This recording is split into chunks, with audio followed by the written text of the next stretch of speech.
High Admiral Zethkar of the Galactic Council surveyed the assembled fleet through the crystalline viewport of his flagship. 200 vessels of various alien designs floated in perfect formation, their hulls gleaming under the light of distant stars.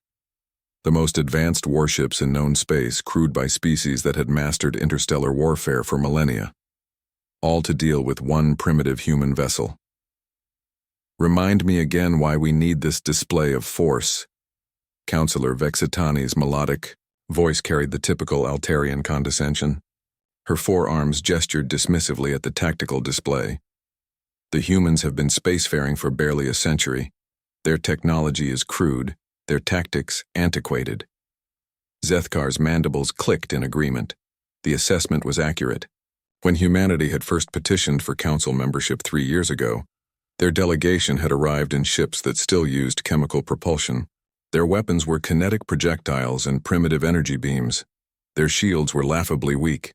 The council had rejected their application unanimously, declaring them too primitive for galactic society. Protocol demands we respond to any territorial violation, Zethkar replied, though privately he shared Vextani's sentiment. The human vessel entered the Kepler restricted zone without authorization.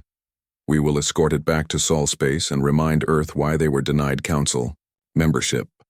The human ship appeared on their sensors like a metallic splinter against the void. The UHSV Prometheus was an ugly thing by galactic standards, angular where council ships were curved, brutal where they were elegant. It measured barely 2 kilometers in length, dwarfed by Zethkar's flagship. Intelligence reports indicated it was crewed by only 300 humans, a skeleton crew by any civilized standard. Incoming transmission from the human vessel, reported the communications officer, a young Centaurian whose scales shimmered with nervous energy. On screen. The holographic display materialized, revealing a human female in a simple blue uniform. Admiral Sarah Chen, according to their files. Her dark eyes held a confidence that Zethkar found presumptuous given her species' circumstances. This is Admiral Chen, of the United Human Stellar Vessel Prometheus. You are trespassing in human territorial space. Withdraw immediately or face the consequences. Laughter rippled through the bridge. Vextani's translator couldn't quite capture the musical quality of Altarian amusement. Territorial space? The humans claim one system. We represent 7,000 civilizations spanning 43 galaxies. Admiral Chen's expression didn't change. I've stated our position. You have 5 minutes to withdraw. The transmission ended. The audacity, Vexitani breathed. Shall I order the fleet to disable their engines, Admiral? Zethkar was about to agree when his tactical officer, a methodical Rigelian, spoke up. Sir, there's something unusual about their ship's configuration. The hull composition doesn't match our intelligence reports, and these energy readings. What about them? They're inconsistent with human technology. Sir, I'm detecting quantum fluctuations in their engine signature that shouldn't be possible with their known capabilities. Zethkar frowned. Perhaps the humans had stolen some technology. It would explain their boldness. Very well, begin with a warning shot. Target their communications array. The order went out across the fleet. 50 ships powered up their particle beam arrays, enough firepower to glass a small moon.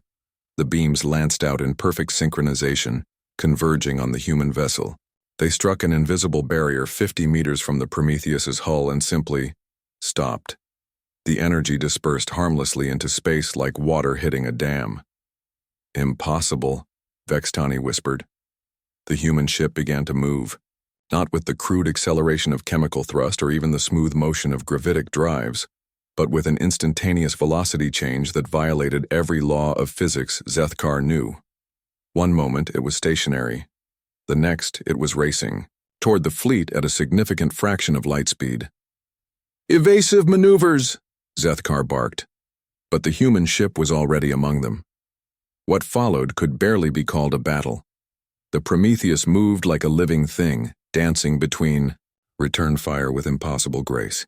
Where it passed, council ships simply ceased, not destroyed, not damaged.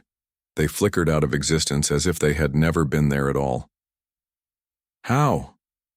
Vexitani stared at the tactical display as another squadron vanished. What weapon could... It's not a weapon, the tactical officer reported, his voice hollow with shock. The humans are manipulating space-time itself. They're creating localized paradoxes, removing the target vessels from the timeline. Zethkar watched his fleet disappear ship by ship. 200 vessels reduced to 100, then 50, then 20.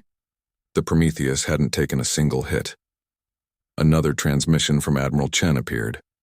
She looked exactly as composed as before, despite having just accomplished the impossible. Admiral Zethkar, she said, somehow knowing exactly which ship was his.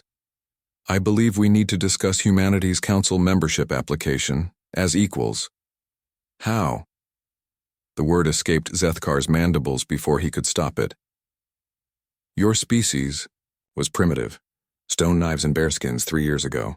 Admiral Chen smiled, a predatory expression that suddenly made Zethkar understand why humans had survived to reach the stars despite their violent homeworld. We were never primitive, Admiral. We were preparing. Every species you've encountered developed technology in a linear progression: fire, tools, energy, space travel. Humanity has always done things differently. We developed temporal mechanics before we perfected fusion. We cracked dimensional engineering while still using gunpowder. We've been building toward this moment for longer than your civilization has existed. The tactical display showed the human ship positioned exactly where it could eliminate the remaining council vessels in seconds. The council evaluated humanity based on the technology we chose to show you, Chen continued. Did you really think a species that went from horse-drawn carriages to lunar colonies in 60 years was incapable of surprises? Zethkar looked at his remaining ships, 20 vessels out of 200, all that stood between the council and a complete redefinition of galactic power. What do you want? He asked. A seat at the table, equal representation, and perhaps, Admiral Chen's smile widened, a discussion about restructuring the Council's membership requirements. I suspect there are other primitive species who might benefit from a more comprehensive evaluation process. The transmission ended, leaving Zethkar staring at a tactical display that would haunt his dreams. The human ship waited patiently. Among the wreckage of galactic certainty, the Council had declared humanity primitive. They had been catastrophically wrong,